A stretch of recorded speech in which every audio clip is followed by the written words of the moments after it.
Konnichiwa. Deus abençoe a todos. Nos alegra muito vê-los nesta tarde. Muito obrigado por terem vindo.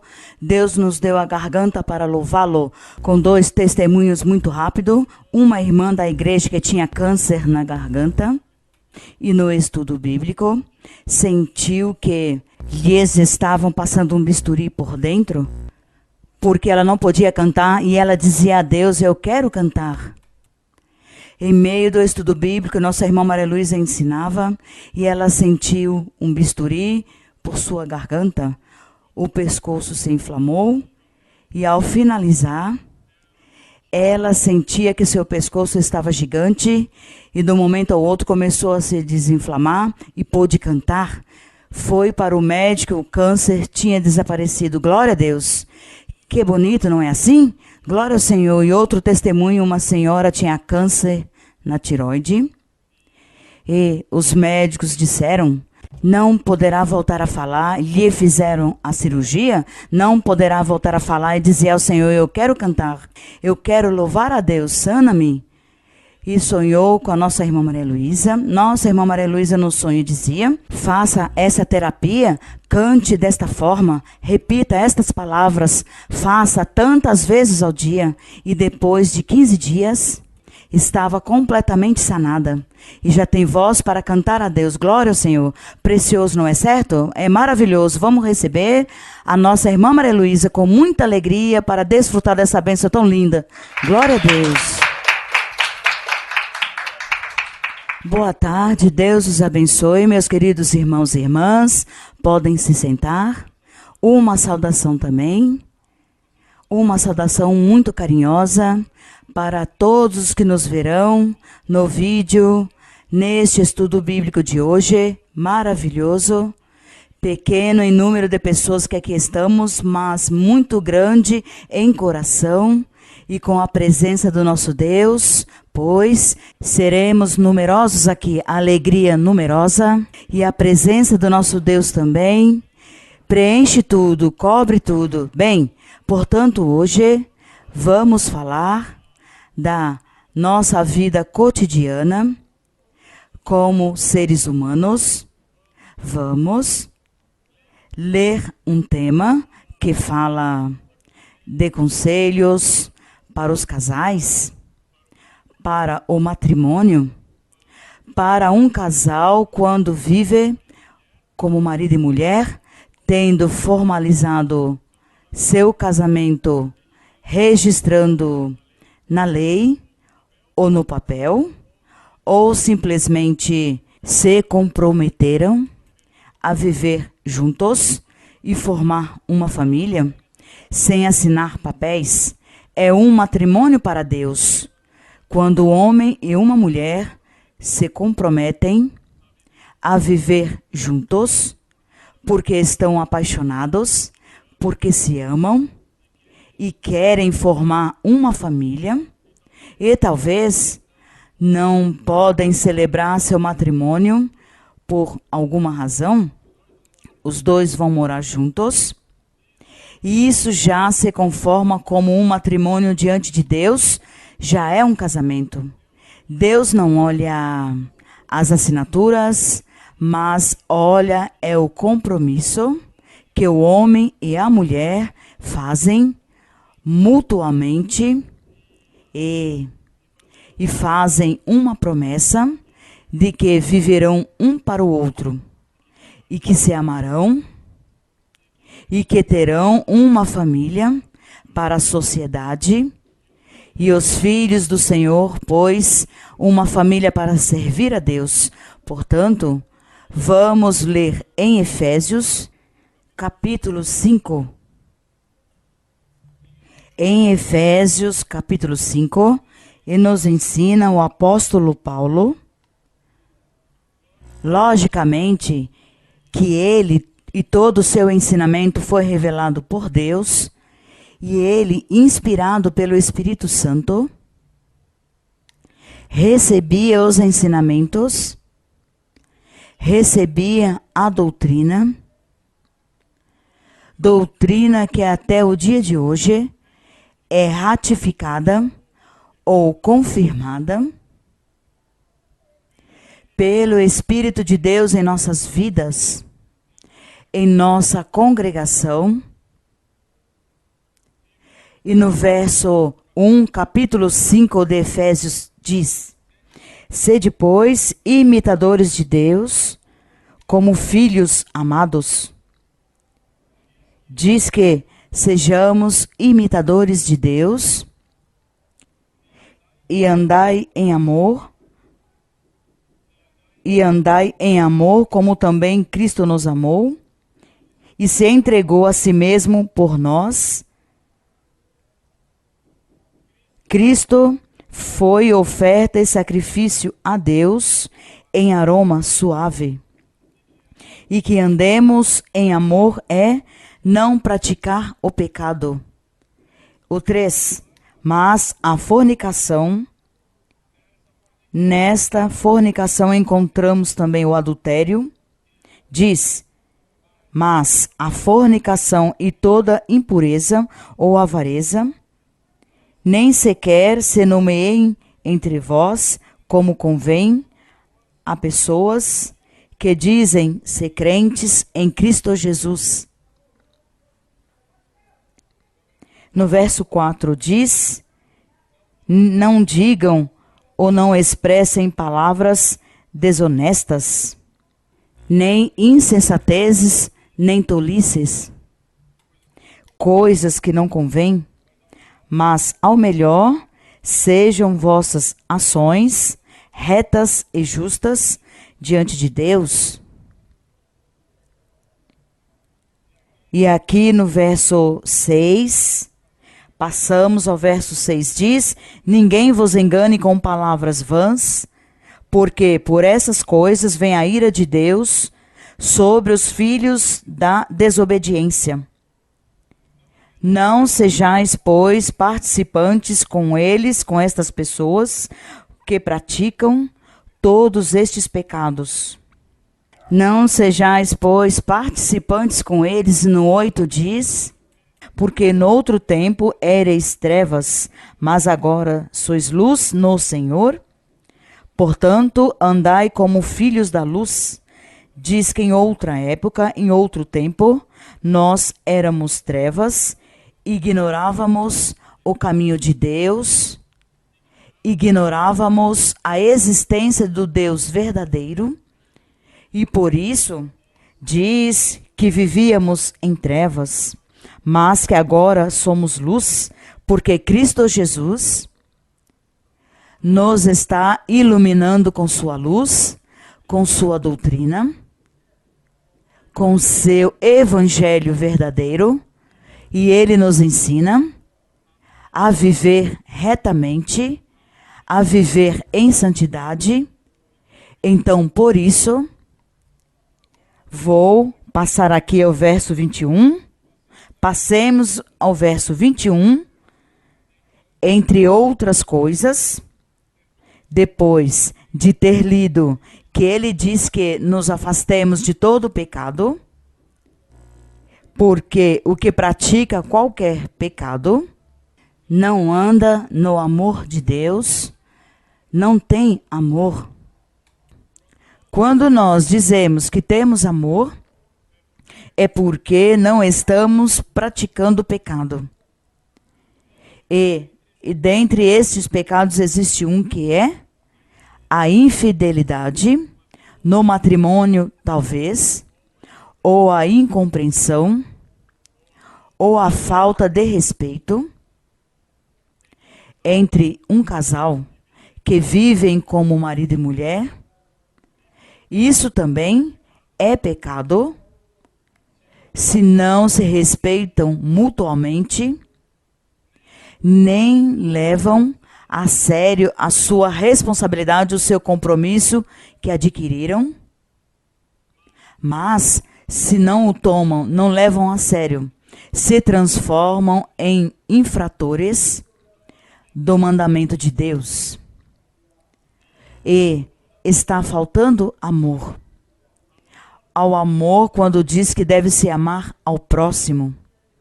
Portanto, no verso 21, diz o apóstolo, sujeitando-vos uns aos outros no temor de Deus, diz, as casadas sejam submissas aos próprios maridos, como se estivessem submissas ao Senhor.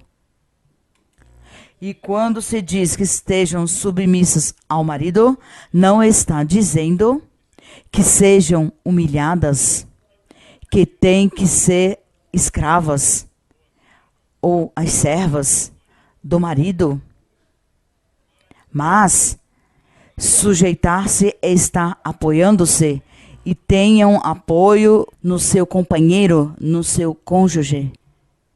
Compara que nós estamos submissos a Cristo, e é verdade, porque nós nos apoiamos no Senhor, temos um problema, uma tribulação, acudimos à oração, temos uma dificuldade, uma dor, um sofrimento, vamos para a igreja pedir profecia, para ver o que Deus me diz, o que me diz o Espírito Santo, qual é o consolo que me dará Deus, como me ajudará Ele a seguir adiante, tendo esta dificuldade, diz que me produz tristeza e dor, eu vou para que o Senhor me fale.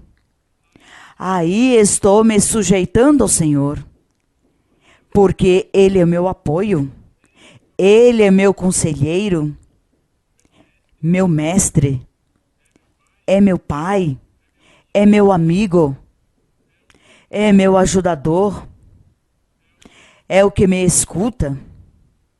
Minhas palavras de tristeza ou de alegria, quando estou inconsolável, Ele é o que sabe, conhece a minha felicidade ou minhas tristezas. A tudo isso se diz que estou submissa a Cristo. Estamos sujeitos, submissos ao Senhor. Isso parece mal a vocês? Está sujeitos? Não. Então vejam que a sujeição tão formosa é que nós estamos submissos, sujeitos a Cristo. Que bonito é, porque valorizamos e amamos ao Senhor. O respeitamos. E por isso ele compara a união de um casal chamado matrimônio, ou compara com Cristo e sua igreja. Então, por isso diz, as casadas sejam submissas aos próprios maridos, como se estivessem submissas ao Senhor. Porque o marido é o cabeça da mulher, assim como Cristo é o cabeça da igreja, a qual é seu corpo, e ele, Cristo, é seu Salvador. Diz esse verso 23, que o marido é o cabeça da mulher, sim, porque o homem é mais forte. O homem não chora por qualquer besteira. Ele não fica chorando.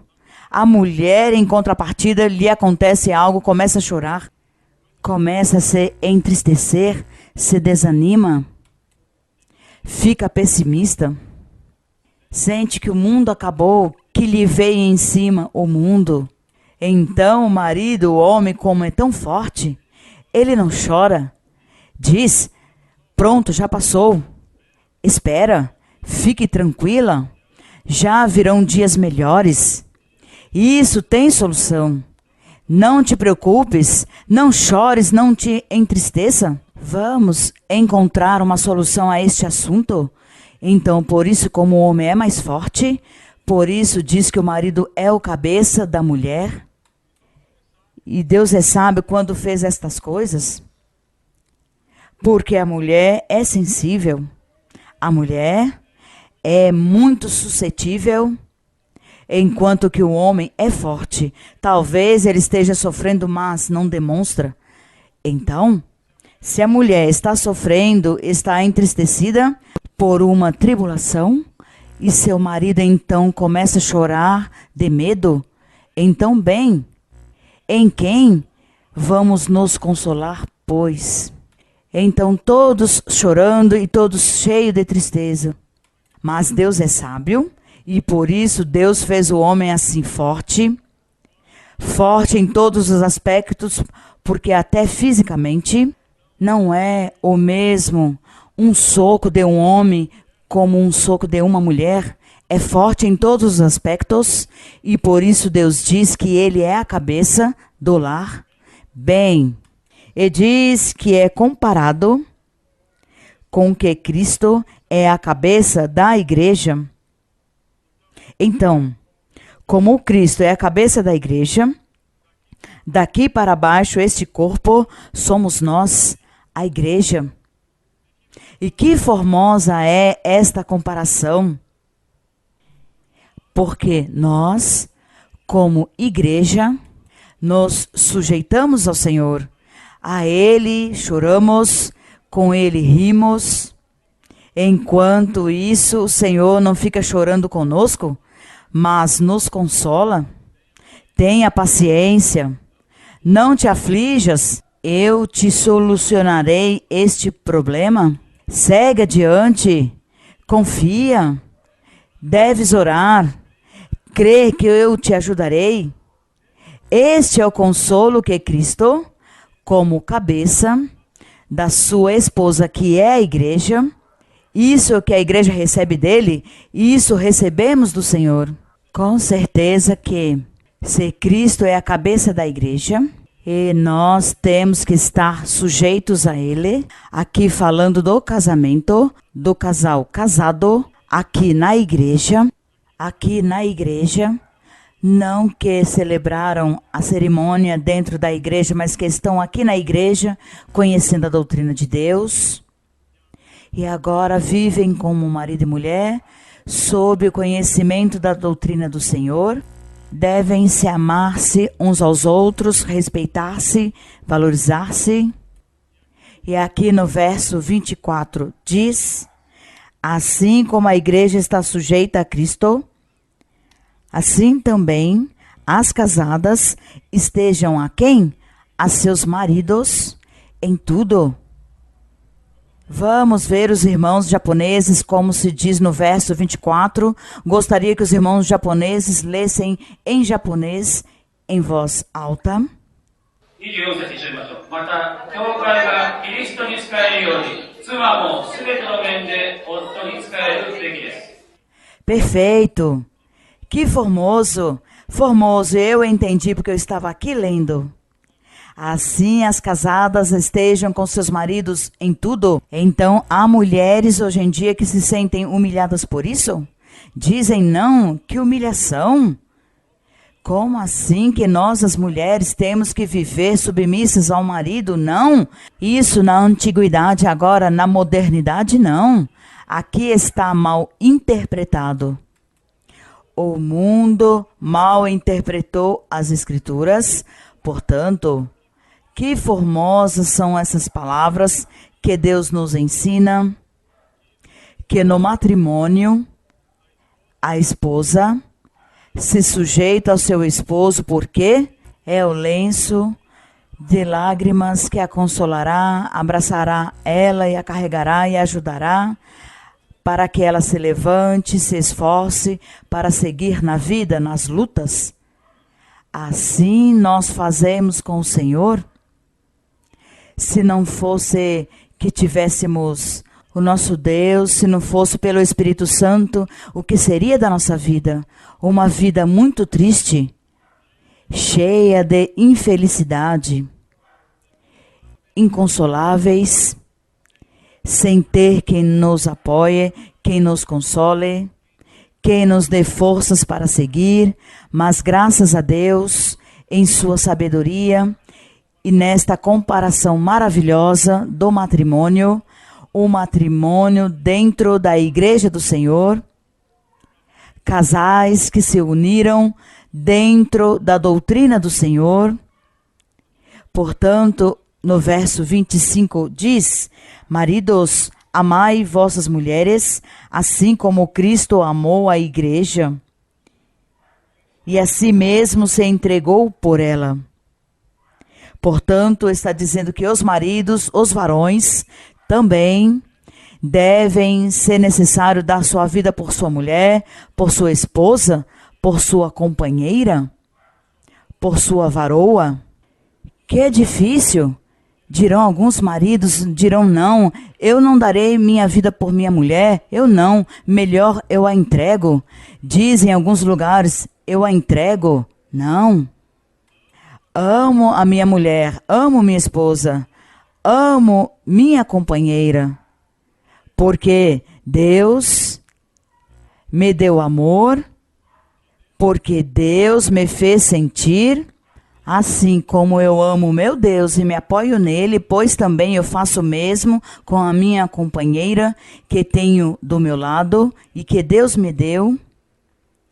E se há dificuldades e incompreensões, é muito simples orar a Deus e pedir compreensão, carinho, amor, paciência, tolerância, resignação, muitas vezes, para que Deus os ajude como casal e eles sigam adiante e honrem a Deus com sua união, porque diz que o matrimônio é para honrar a Deus. Um matrimônio bem estabelecido está honrando a Deus. Portanto, neste verso 26 diz que Cristo amou sua igreja, se entregou por ela para santificar sua igreja, tendo-a purificado com a lavagem da água, pela palavra de Cristo Jesus. Cristo Jesus deu a palavra, o nosso Deus deu a palavra, e disse com essa palavra, lavou e limpou a todo aquele que se converte, e se converteu, e se converte, e se converterá a Cristo Jesus, a palavra de Deus.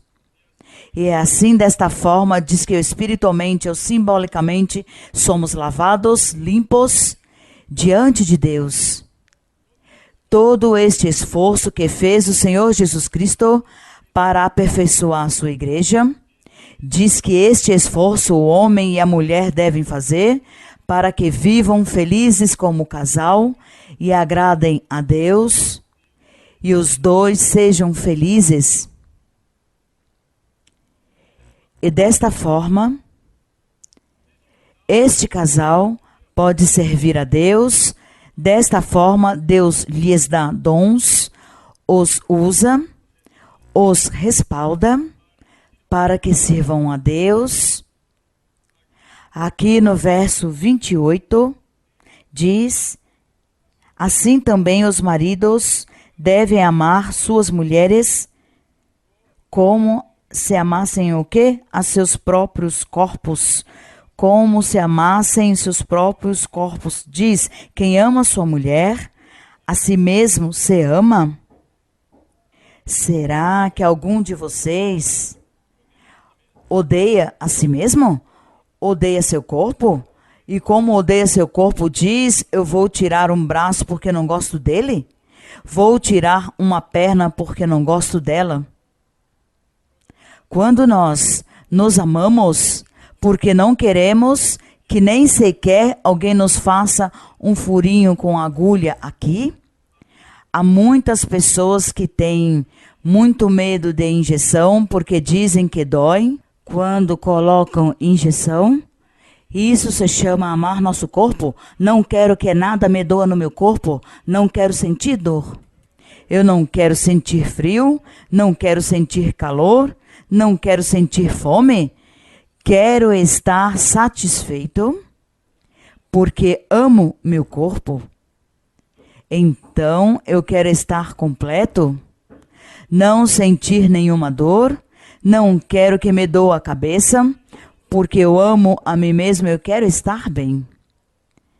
Quando alguém adoece e tem um câncer, por exemplo, fica muito triste, diz: tenho câncer, é doloroso, não quero ter isso. Por quê? Porque ama a seu corpo. Então, por isso diz que o que ama a si mesmo também tem que amar. Que comparação tão bonita nos dá o Senhor, aqui através do apóstolo Paulo, que diz que o homem ame a sua mulher como a si mesmo. É por isso que nós ficamos muito tristes quando vemos os casais que querem se divorciar ou querem se separar, que não se entendem, não se compreendem. E se há crianças, é mais triste, é mais doloroso, porque as crianças sofrem. As crianças amam ao seu pai e a sua mãe. As crianças amam que seu pai e a sua mãe estejam juntos sempre. E estes casais que não pensam nas crianças, mas cada um busca o seu próprio benefício, não pensam, não analisam, e no momento de qualquer incompreensão, as ameaças do divórcio. Se tu não fazes como eu quero, nos divorciamos, ou vice-versa. Eu não farei as coisas que tu queres que eu faça, nos divorciamos. Aí está a solução. Deus fica muito triste por isso. Não agradamos a Deus, não o honramos. E que tristeza com as crianças, se há crianças. Por isso nós devemos pedir a Deus sabedoria, força de vontade, compreensão, inteligência, para que possamos resistir os momentos difíceis e poder agradar a Deus e ao nosso próximo, e neste caso nosso próximo é a esposa ou esposo, o marido ou a mulher. Portanto, agradecemos ao nosso Deus por seu ensinamento.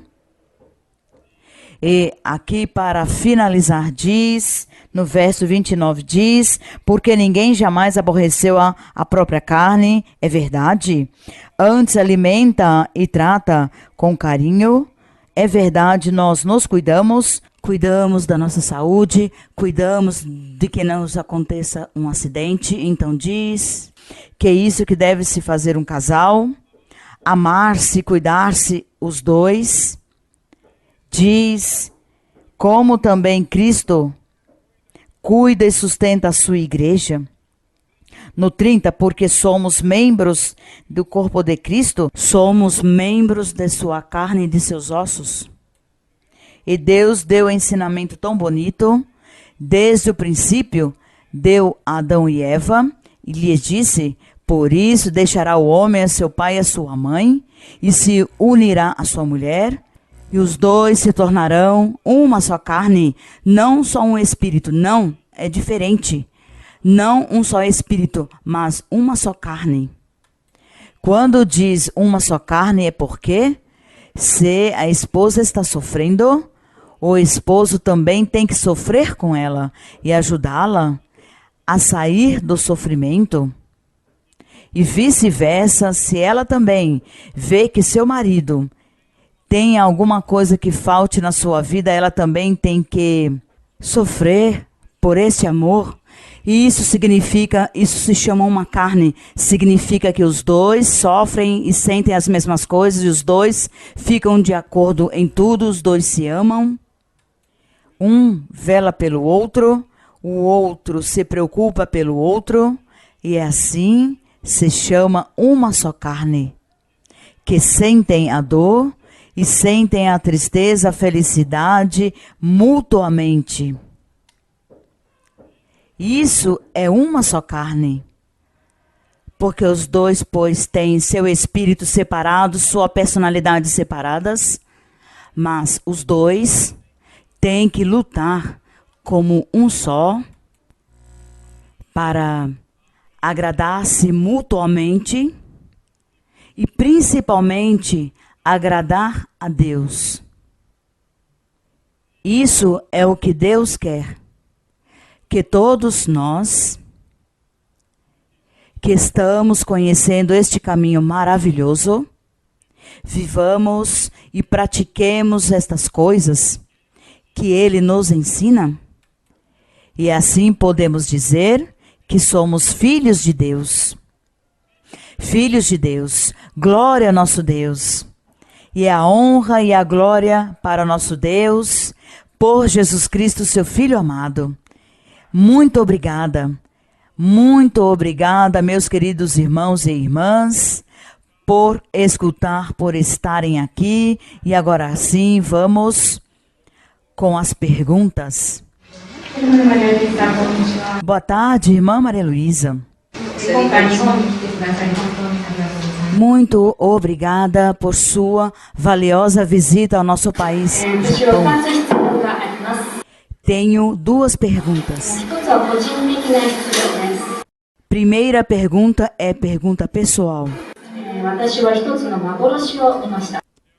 Ela teve uma visão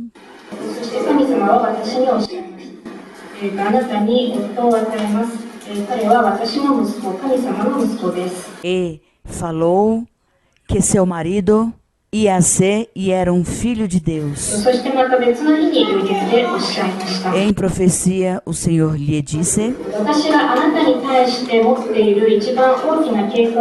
que a pessoa que Ele tem para ela é alguém, é uma bênção muito especial. Ela não se casou e ela quer muito casar e se alegrou muito.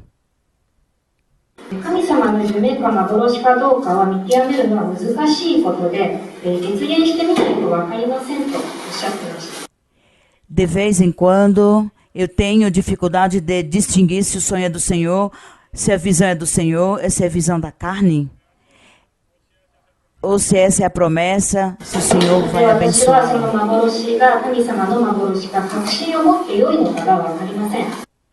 Ela não tem certeza de por que não se casou. Já faz 4 anos.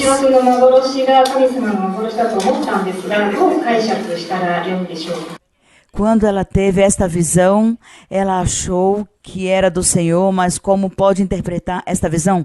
Bem, que não se preocupe tanto por se isso é de Deus, se não é de Deus.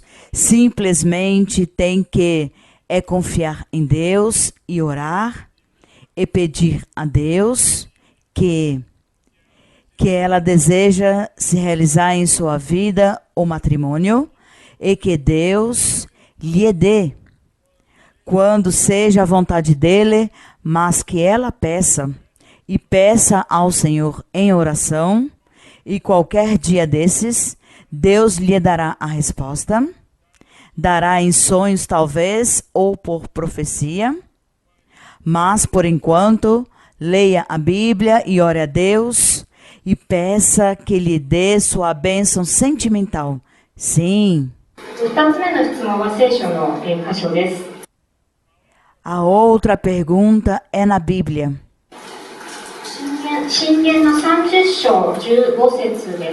Provérbios 30:15. Provérbios 30:15. ヒルの娘は2人、その名はアタイオとアタイオ。アフコと知らぬ者は3つ、十分だと言わぬ者は4つ。この箇所の最初の部分の、ヒルの娘は2人、その名はアタイオとアタイオ。アフコと知らぬ者は3つ。これがどういう意味か説明していただけますでしょうか。A sanguessuga tem 2 filhas que dizem Dada, 3 coisas que há que nunca se saciam. Ela não entende porque são 2 filhas e porque diz Dada e porque são 3 coisas. Se pode explicar?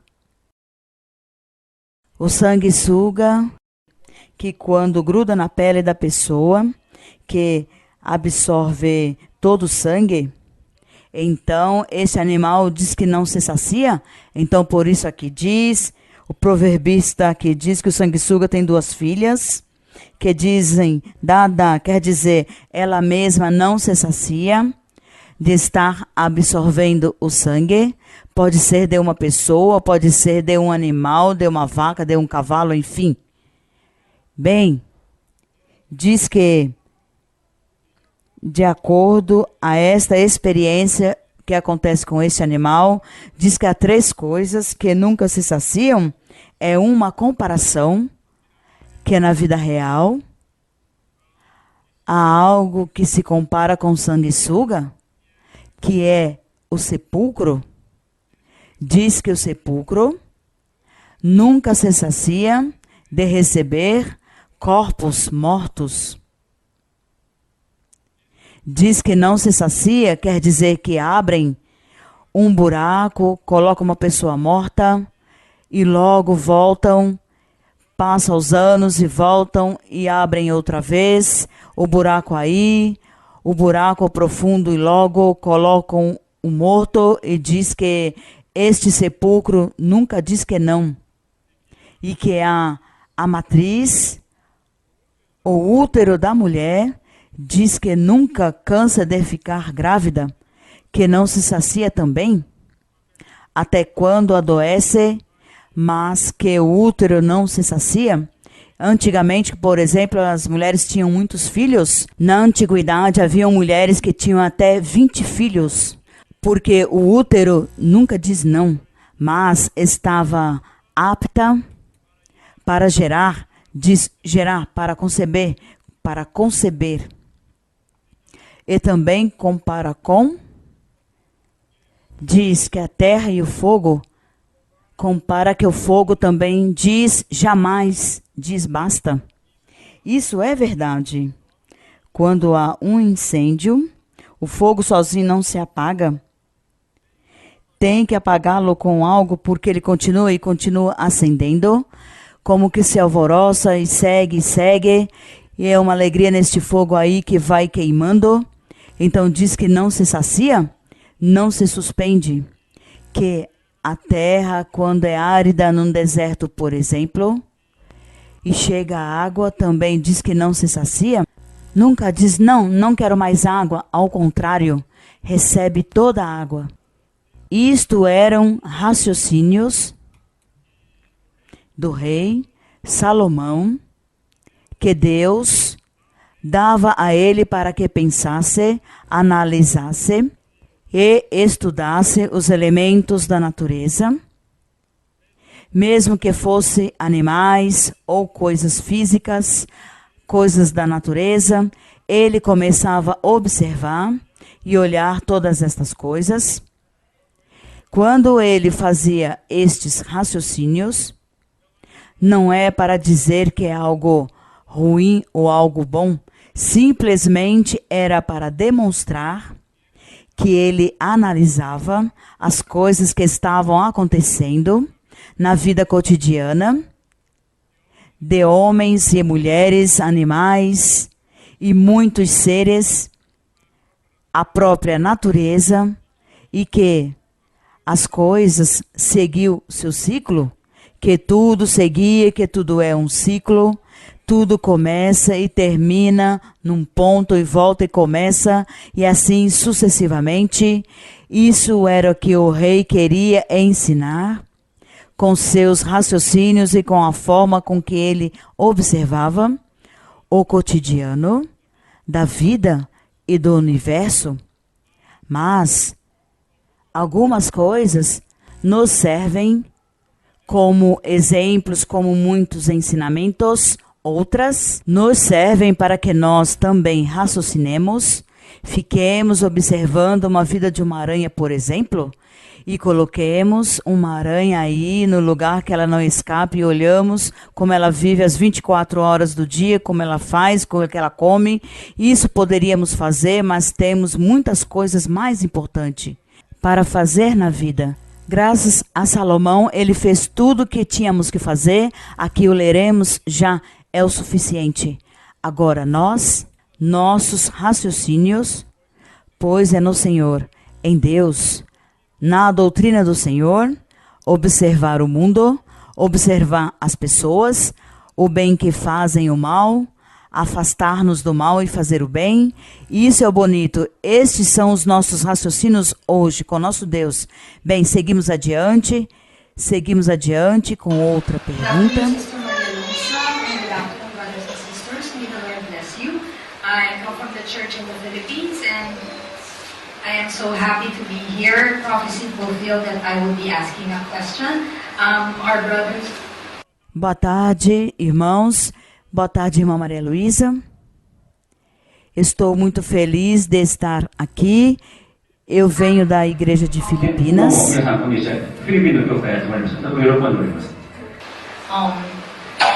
And now my question, if you allow. I'm very happy to be here. I was just watching the Bible study and now I'm here. My question is in Isaiah 54:1. Ela está muito feliz de estar aqui e parece um sonho de estar e poder fazer esta pergunta em Isaías 54.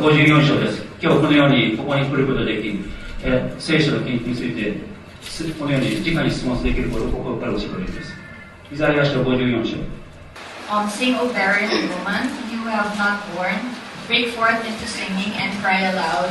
You have not labored with child, for more are the children of the desolate and the children of the married woman, says the Lord. Isaías 54:1. Regozija-te, ó estéril, a que não dava luz, e rompa em canções e gritos de júbilo, a que nunca esteve em parto, porque mais são os filhos da desamparada do que os filhos da casada, diz o Senhor. My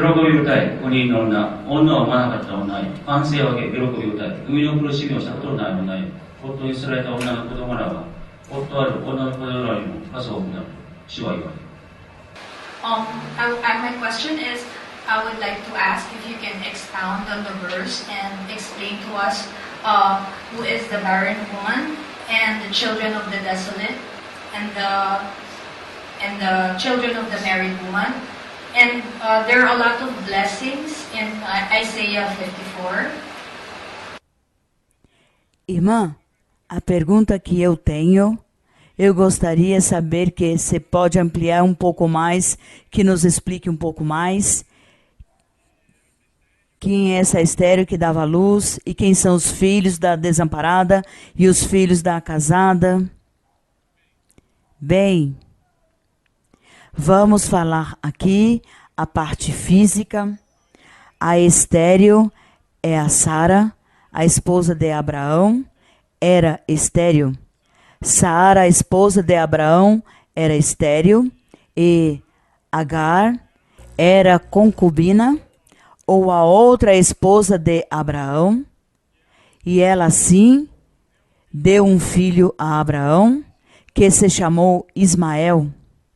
Mas estas duas mulheres, Deus permitiu que vivessem estas experiências para simbolizar a igreja do Senhor Jesus Cristo. Por isso diz que regozija-te, ó estéril, quer dizer, regozija-te, ó Sara. Tu não podes ter filhos, mas terá filhos. E efetivamente teve ao seu filho Isaque. E de Isaque veio Jacó. E Jacó era o protótipo de Cristo Jesus. E também diz: irrompem canções de júbilo, a que nunca esteve em parto, que era a própria Sara, mas Sara era o protótipo ou símbolo da igreja do Senhor. E diz que no futuro seriam mais os filhos da estéril, que é o mesmo, da desamparada é o mesmo, do que a que podia ter filhos. Então diz que a estéril teria mais filhos que a que não era estéril. Quer dizer, Sara simbolicamente teve mais filhos, que é a igreja do Senhor, os crentes em Cristo. Enquanto que Agar, que era concubina e ela não era estéril, o seu filho chamado Ismael, mas eles, como o povo de Israel, não surgiram, mas se exterminaram, porque Deus os exterminou e Deus não quis que eles continuassem como o povo de Israel. Este filho de Ismael simbolizava ao povo israelita no físico, era o símbolo, e por isso Deus lhes tirou o título de ser povo escolhido, e este povo teve seu fim depois de que Cristo subiu ao céu. Aí chegou o fim do povo de Israel, que era o simbolismo de Ismael, o filho de Agar, que não era estéril, e Sara, que era o protótipo ou símbolo da Igreja de Cristo, diz que ela teria muitos filhos, e os muitos filhos são os crentes em Cristo Jesus, que diz o Senhor Jesus que sua igreja se formaria com pessoas de muitas nações e que não se podem contar quantidade, porque diz que como as estrelas do céu ou como a areia do mar, dizia a Abraão que assim seria a sua descendência. Isso se cumpriu, então por isso este verso diz assim: regozija-te, ó estéril, a que não dava luz, irrompem canções e gritos de júbilo, porque são mais os seus filhos os que tu terás no futuro que os filhos daquela mulher pela qual tu sentes ciúmes, Agar e Ismael e Sara. A igreja do Senhor Jesus, se diz que nós temos uma mãe na fé que é Sara e um pai na fé que é Abraão, foram os primeiros que tiveram fé e que creram em Deus, e por isso diz que nós viemos desta família, da família da fé. Seguimos adiante. Bem, Deus abençoe, irmã.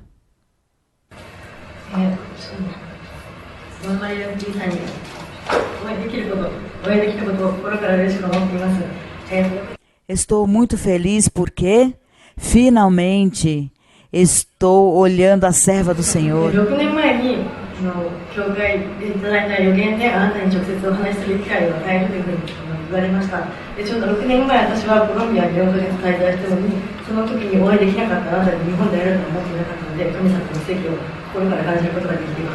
Faz 6 anos o Senhor disse que ela viria, a irmã Maria Luísa. Ela foi para a Colômbia por 4 meses, mas nunca viu a irmã Maria Luísa, mas graças a Deus está vendo. Tem 2 perguntas.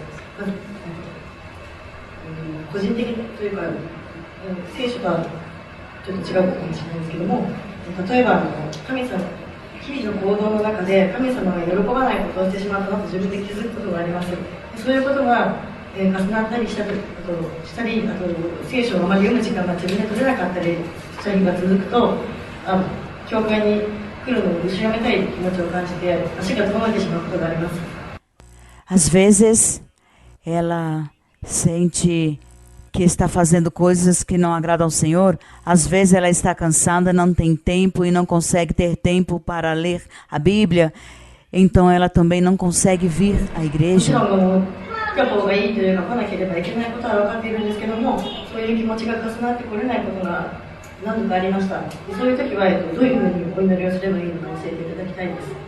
E assim, ela não consegue vir à igreja, então às vezes fica orando, e neste caso, quando ela não consegue vir à igreja, de que forma pode orar ao Senhor? Você pode nos ensinar? Em casa, leia salmos. Os salmos são orações para Deus, e quando você leia com todo o seu coração e agradeça a Deus, e Deus lhe ensinará a orar. Irmã, boa tarde, bem-vinda a senhora e todos os seus acompanhantes e familiares. Bem-vindos, estamos muito contentes de tê-la aqui. Sobretudo, agradecemos ao Senhor que escutou nossas orações aqui de todos do Japão e a trouxe aqui. esperávamos エルマン・ a マリサ sua どうぞいらっ visita. しゃいました。そしてエルマン・マリサと代表者の方およこしいらっしゃいました。私の心は喜びに満ち溢れております。 Irmã, muito obrigada por nos ensinar sobre o matrimônio. Contudo, queria que, por favor, nos ampliasse um pouco mais este tema do matrimônio com a pergunta que se encontra em 1 de Pedro 3. Sim, irmã, ペ leia テ o ロの手 verso 紙1、 7. 3章の7節について、結婚について質問したいと思います。 Vós, maridos, igualmente convivei com elas com entendimento, tratando a mulher como vaso mais frágil, também lhes dando honra como a herdeiras da graça da vida, para que vossas orações não sejam interrompidas. Irmã Maria Luísa, em outro ensinamento, a senhora nos tinha ensinado que o homem é que coloca o amor na relação, no casal. Escutei comentários de homens, inclusive da igreja, que dizem que não, que da mulher também tem que vir o amor, deve ser de ambos. Sim, os dois, é mutuamente, é mútuo. O amor é mútuo, o respeito é mútuo, a obediência, a compreensão, ou entrar no acordo entre os dois, tudo isso é mútuo. E amar-se como a si mesmo é mútuo. Por isso dizia que aqui pessoa gosta que lhe tire um braço, dói. E como quer sentir-se bem, faz sentir o seu cônjuge igualmente. Então, cada um deve se dar o devido respeito, se merecem, e compreender um ao outro, dialogar, entrar no acordo. É isso, sim. Seguimos. Muito obrigada, irmã Maria Luísa, por vir ao Japão. ようこそ日本にいらっしゃいましたエルマン・マリーさん。 Eu tenho uma pergunta na Bíblia, em Mateus, capítulo 5, verso 3. マタイの福音書5章の Pode 1 ler. 節、2節、3節です。 心の貧しい人々は幸いである。天の国はその人たちのものである。 Felizes os humildes, os pobres em espírito, porque deles é o reino dos céus. ここで言う心の貧しい人というのは、謙虚で貧しい人と霊的で未熟で貧しい人のこと、二つのことです。よろしくお願いします。 Estes pobres em espírito quer dizer que estas pessoas são humildes ou não têm muito conhecimento das coisas do Senhor da doutrina?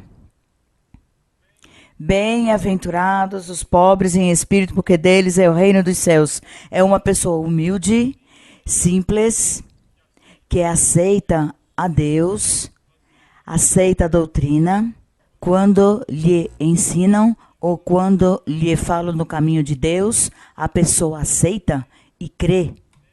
Esse é o humilde, esse é o pobre em espírito, porque o rico, neste verso, o rico é um arrogante, um orgulhoso, o rebelde, que crê que é muito, que sabe muito e que não precisa de Deus.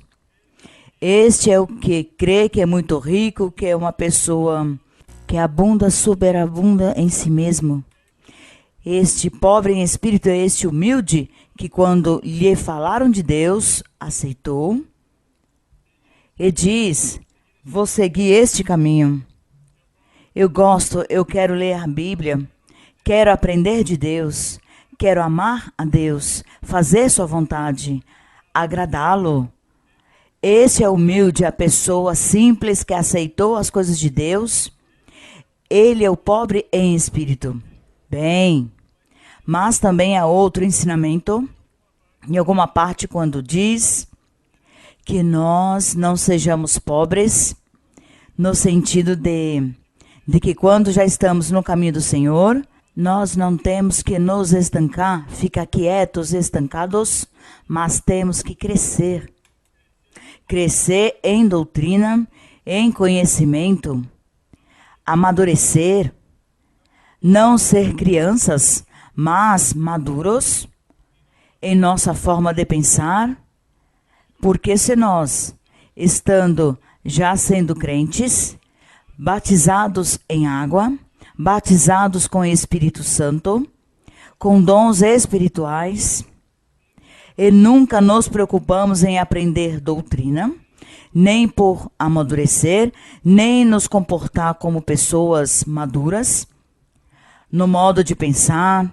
Então Deus nos diria: estás muito pobre, está muito pobre em espírito. O que te acontece?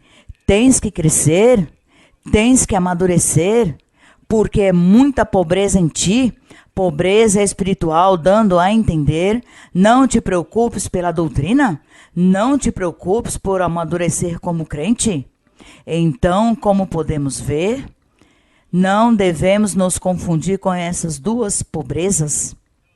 Não, a pobreza do pobre em espírito, que é humilde, e o simples, que aceita quando lhe fala de Deus, mas quando já estamos aqui todos no conhecimento de Deus, continua já uma pobreza espiritual, porque eu não me preocupei por entender, nem por progredir em minha vida espiritual. Então, repito, Deus me diria: tu andas em pobreza espiritual, tens que ser rico. Rico, mas não em dinheiro, rico no espírito, ou rico no conhecimento da doutrina, rico em todos os valores que Deus dá. Isso, virtudes, qualidades. Bem, que isto não nos esqueçamos. Seguimos. Boa tarde, irmã Maria Luísa. Estamos muito contentes que esteja aqui conosco. Bem-vinda ao Japão. São duas perguntas. A primeira está em Gênesis capítulo 1, verso 26. Sim, pode ler.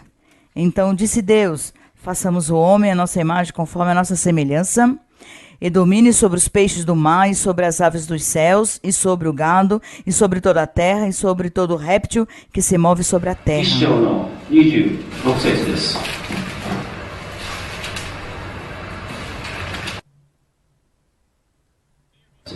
Sim, irmã, sua pergunta.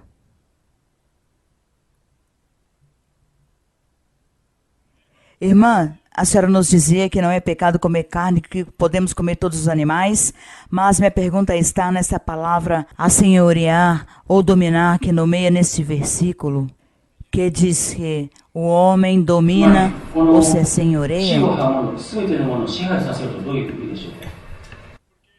Porque às vezes prendem animais para consumo humano. Eles vivem fechados, sem ver a luz do sol, em condições muito más, e devido à nossa demanda.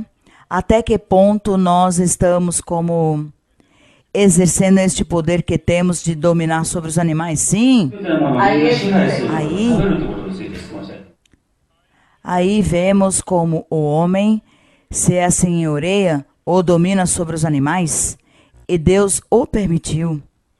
Não podemos questionar a Deus por que fez isso, somente Ele sabe por quê. Ele disse que o homem seja o senhor dos animais. O homem tem sua vontade sobre o animal.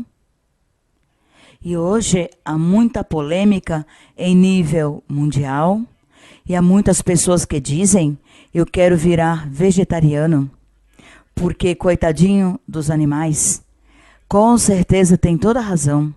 Mas, por outro lado, Deus disse: aí lhes dou os animais para que se alimentem, plantas, vegetais, grãos para que se alimentem. Mas isso sim, o homem, como corrompeu sua alma, seu ser no mundo, porque se afastou de Deus. Ao afastar-se de Deus, então, virou tão sem piedade até para sacrificar os animais. Então, os animais deveriam ser sacrificados de uma forma sã, que não sofressem, que não sentissem tanta dor, que fosse uma forma correta. Isso sim estaria de acordo, a forma como se sacrifiquem os animais para o consumo, para a alimentação dos seres humanos. Mas o homem, sem Deus, inventou e se idealizou uma forma mais rápida, e dizem que então os animais sofrem, pois tomara que a tecnologia que está avançando tanto se invente algo para que os animais não sofram, ao ser sacrificados. Este ofício deixo à tecnologia. Bem, seguimos. Tem uma pergunta que está em 2 de Coríntios, capítulo 4, versículo 2. Sim. Antes renunciamos aos subterfúgios vergonhosos, sem andar com astúcia nem adulterar a palavra de Deus, mas pela manifestação da verdade, recomendamo-nos a nós mesmos a consciência humana na presença de Deus. Está falando Paulo, falando do apostolado, que diz: por isso, tendo nós este ministério, segundo a misericórdia que temos recebido, não esmorecemos. Quer dizer, Paulo e os apóstolos fala dele e dos outros apóstolos. Diz Paulo no verso 2, antes nós, como apóstolos, renunciamos aos subterfúgios vergonhosos. Quer dizer, não estamos praticando o pecado do mundo. Diz, sem andar com astúcia nem adulterar a palavra de Deus, mas pela manifestação da verdade, recomendamo-nos a nós mesmos a consciência humana na presença de Deus. Então, ele está falando que eles tiveram que se afastar de muitos pecados, de muitos costumes, de muitas coisas que eles tinham feito no mundo, mas que agora tinham conhecido o Evangelho e eram pregadores. E como apóstolos e como pregadores, tinham que se afastar de todo o mal, de tudo que era vergonhoso, para poder dar exemplo e poder fazer com que Deus os respaldasse e eles poderem então pregar este evangelho que Deus lhes tinha encomendado e que eles tinham iniciado este trabalho maravilhoso para formar a Igreja do Senhor. Sim. Bem-vinda ao Japão, obrigado por vir. Minha pergunta está em Gênesis, capítulo 3, verso 16.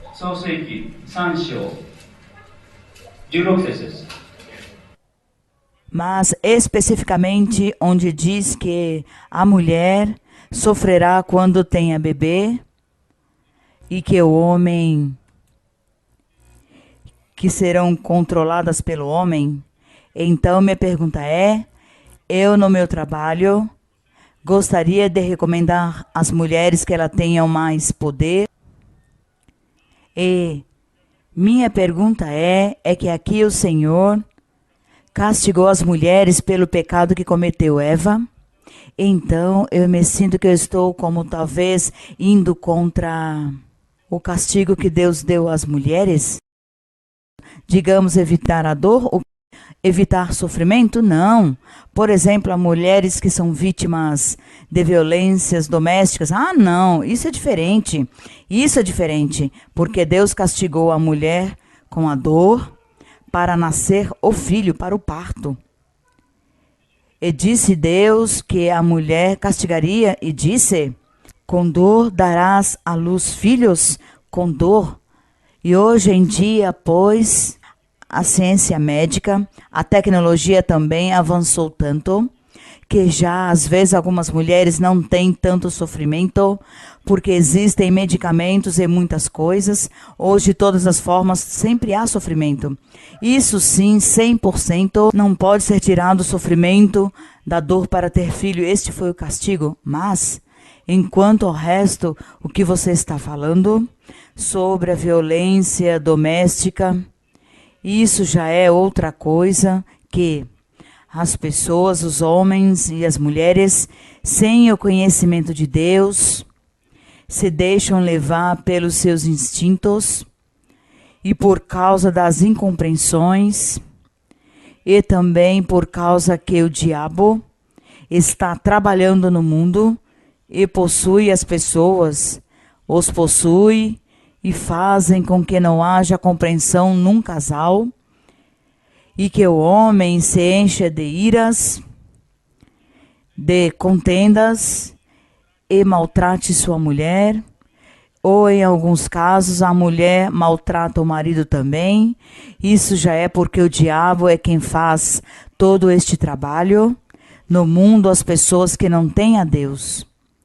Nós, os que conhecemos a Deus, nos cuidamos e nos livramos destas coisas, porque a nossa oração e a confiança que temos em Deus nos ajuda para que nossa vida seja diferente e não haja esta violência, nem haja estes acontecimentos tão fortes na vida de uma pessoa. Bem, nós vivemos felizes com o Senhor neste aspecto. Bem, seguimos. Boa tarde, irmã Maria Luísa. O Senhor abençoe. We would really, really appreciate it if you would visit our church in the Philippines soon. And if you permit me, I would like to ask a question. Boa tarde, irmã Maria Luísa. Eu venho da Igreja das Filipinas e lhe estendo um cordial convite para que nos visite na Igreja das Filipinas. My question is from Job chapter 1, verse 6 to 7. Jó, capítulo 1, versos 6 e 7. May I read? Posso ler? Sim, irmão. Now there was a day when the sons of God came to present themselves before the Lord, and Satan also came among them. And the Lord said to Satan, "From where do you come?" So Satan answered the Lord and said, "From going to and fro on the earth, and from walking back and forth on it." Verso 6. Um dia vieram para se apresentar diante do Senhor os filhos de Deus, entre os quais veio também Satanás. Disse o Senhor a Satanás: "De onde vens?" Respondeu Satanás ao Senhor e disse: "De percorrer a terra e de andar por ela." And now we go to 1 Corinthians chapter 12, verse 7 to 11. E agora, 1 de Coríntios, capítulo 12, verso 7 ao 11. 12章6節から11節までです。And there are diversities of activities, but it is the same God who works all in all. Verse 7. That was verse 6. Verso 6. Verso 6. E há diversidade de atividades, mas Deus que efetua todas as coisas em todos é o mesmo. 7. Mas a manifestação do Espírito é dada a cada um em proveito comum. 6節の何節読みました。12章の6節何節です。I'll read till verse 11. But the manifestation of the Spirit is given to each one for the profit of all. For the one is given the word of wisdom through the Spirit, to another the word of knowledge through the same Spirit, to another faith by the same Spirit, to another gifts of healings by the same Spirit, to another the working of miracles, to another prophecy, to another discerning of spirits, to another different kinds of tongues, to another the interpretation of tongues. But one and the same Spirit works all these things, distributing to each one individually as He wills. Verso 10. A outro o dom de efetuar milagres, a outro a profecia, a outro discernimento de espíritos, a outro diversidades de línguas, e ao outro a interpretação das línguas. Mas um só é o mesmo Espírito, efetua todas essas coisas, repartindo a cada um segundo sua vontade. And my question, Sister Maria Luisa, is particularly on verse 10. To another, the working of miracles, to another, prophecy, to another, discerning of spirits, to another, different kinds of tongues, to another, the interpretations of tongues. Minha pergunta está no verso 10. A outro o dom de efetuar milagres, a outro profecia, a outro discernimento de espíritos, a outro diversidades de línguas e a outro a interpretação das línguas. As the first question in Job chapter 1, it is connected to 1 Corinthians chapter 12, verse 10. My question is, during the time in Job chapter 1, Satan, there was the sons of man gathered, and Satan was there. And so now my question is, what about the gift of discerning of spirits? O capítulo 1 que lemos de Jó, que Satanás se apresenta também diante de Deus, então minha pergunta vem a ser sobre o discernimento de espíritos. So how do we, if we have the gifts of discerning of spirits, are we able to discern if there are evil spirits or the enemy within, around us as a people? If we are gathered, let's say for example, like during that gathering, Satan was among sons of man, and let's say in our gathering, can we discern if somebody who has evil spirit come inside the church? Minha pergunta é se nós, com o dom de discernimento de espíritos, assim como Satanás chegou diante de Deus e estavam se reunindo eles, e ele chegou também quando estamos reunindo como igreja. E vem uma pessoa com espíritos, ou o próprio Satanás, dirigindo esta pessoa com espíritos, como nós podemos discernir se há algo na congregação, nos filhos do Senhor, neste assunto?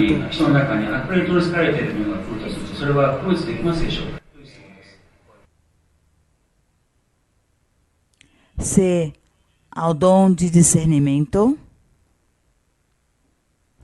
se discerne e o Espírito se manifesta nas pessoas, como no momento de... Isso é como um processo, não é momentâneo que chegou a pessoa e já lhe detectou que tem o Espírito, não. Tem um tempo, quando as pessoas vêm à igreja e continuam se reunindo, começam a se manifestar pouco a pouco estes espíritos. Então o pastor, o pregador, os que têm o dom da profecia, lhe detectam, lhe analisam os espíritos a essa pessoa. Então eles começam a impor mãos para que a pessoa fique libertada. E às vezes em que há espíritos que são muito fortes na pessoa, lhes são muito visíveis, se percebem, por exemplo, os que sofrem de síndrome de Down, estes são espíritos que há neles. Os que são esquizofrênicos são espíritos que têm. Qualquer pessoa, lhes detectam, se analisam que tem estes espíritos, mas outros espíritos nas pessoas que se detectam com o tempo, como por exemplo a ira. A pessoa pode ter um espírito de ira, um espírito de mentira, um espírito de preguiça, ou um espírito de enganar, de vociferar ou de dizer palavras feias. Então, há muitos tipos de espíritos, e esses espíritos vão se manifestando na pessoa à medida que ela vem assistindo à igreja. Em alguns casos, Deus os liberta.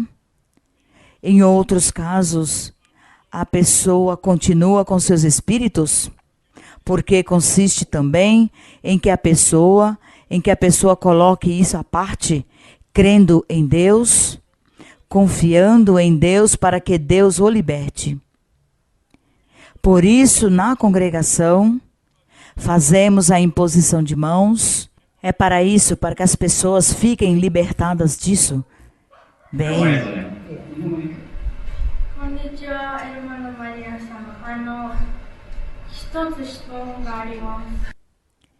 Boa tarde, irmã Maria Luísa. Tenho uma pergunta.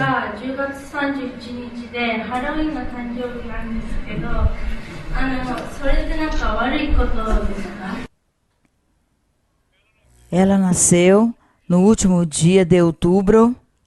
é dia de Halloween e quer dizer que isso é um dia ruim? Digamos que esse dia de Halloween, nesse dia ela nasceu? Não coloque atenção a isso, porque são invenções do mundo. Isso das festas. Sim. Tudo isso são agouros, superstições que inventam alguns países, mas não dê importância a isso, não se preocupe. O 31 de outubro que você nasceu, um dia que você está com Deus, e Deus abençoará, e Deus estará com você, e não se preocupe pelo resto. Siga adiante, confie no Senhor. Muito obrigada, irmã. Boa tarde, irmã Maria Luísa. Irmã, eu tenho uma pergunta na Bíblia que está no Salmos 19, verso 7. Sim, pode ler. Diz: a lei do Senhor é perfeita, pois reconforta a alma. O testemunho do Senhor é fiel, pois faz sábio o simples.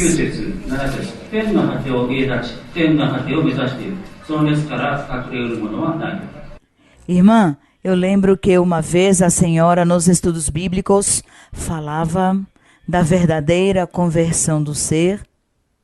E sempre fiquei com isso no coração, irmã. Sempre pensava o dia que eu pudesse ver. Poderia perguntar à senhora o que é a verdadeira conversão do ser. Converter-se a Deus, a verdadeira conversão. Aqui você cita o verso 7 do Salmo que diz: a lei do Senhor é perfeita, pois reconforta a alma.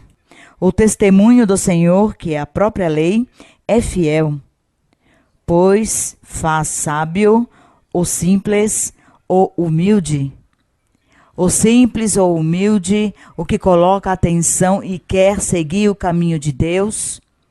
Converter-se a Deus é abrir ou dispor o coração para Deus, desejar, crer em Deus, fazer sua vontade e agradá-lo, esforçar-se por mudar e abandonar o que é mal para agradar a Deus. Isso é converter-se. Converter-se a Deus, sacrifiquemos nossa carne, sacrifiquemos nossos apetites carnais ou nossos instintos carnais e agrademos a Deus. Aí é quando eu começo a me converter a Deus, e quando eu me converto, então Deus começa a me abençoar e a me dar de seu Espírito. Então siga adiante, porque esta experiência espiritual que você teve significa que Deus começou a trabalhar em sua vida, em seu coração, e ajudará para que você se converta a Deus de verdade. E que Deus abençoe. E vamos orar ao Senhor, mas não sei se cantamos um coro antes da nossa oração. Cantemos ao Senhor este coro. Esta é a igreja do Senhor. Não sei se querem os irmãos japoneses, as irmãs japonesas vir aqui na frente. Venham aqui na frente e cantemos ao Senhor o coro. Esta é a igreja do Senhor.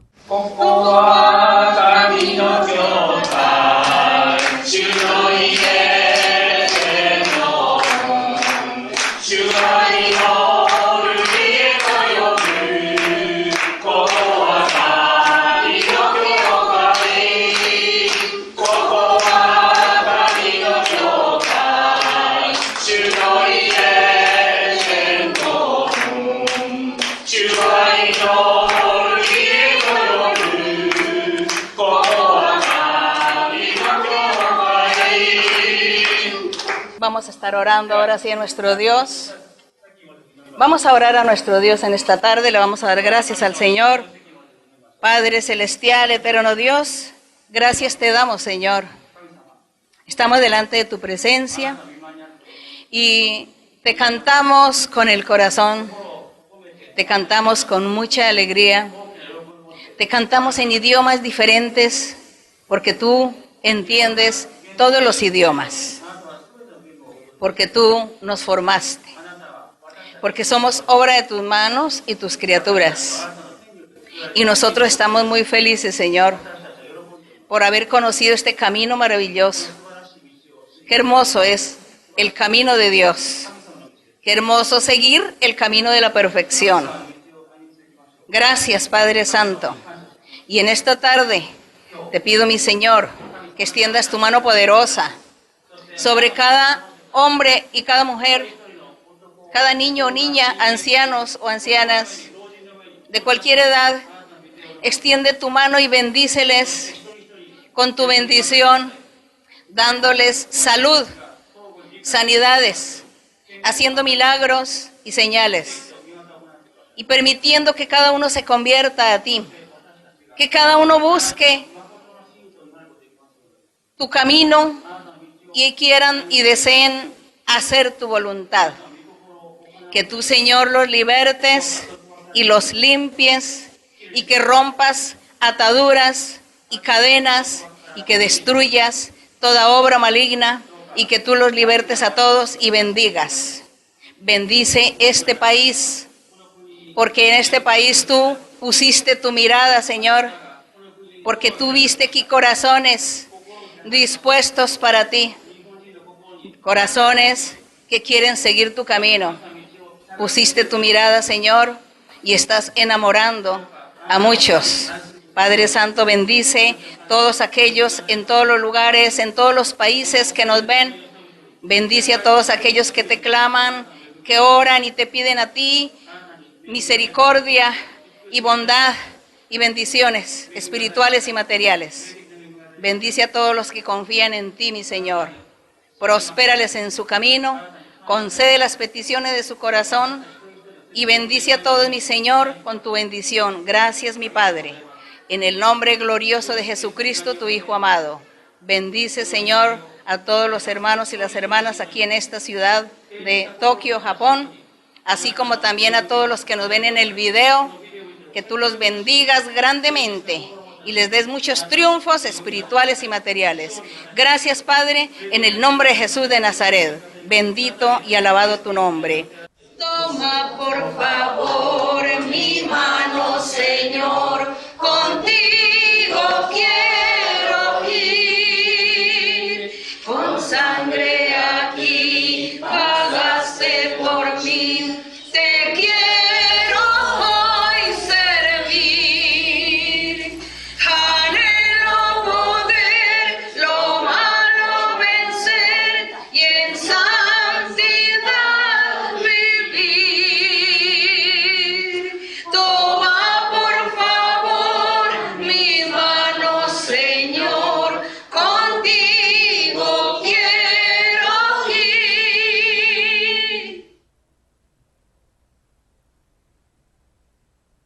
Deus os abençoe, Deus os abençoe. Os amo no Senhor. Muito obrigada, irmãos. Desejo que Deus me permita voltar muito em breve, do que seja mais breve possível. Obrigada, que Deus abençoe a todos grandemente.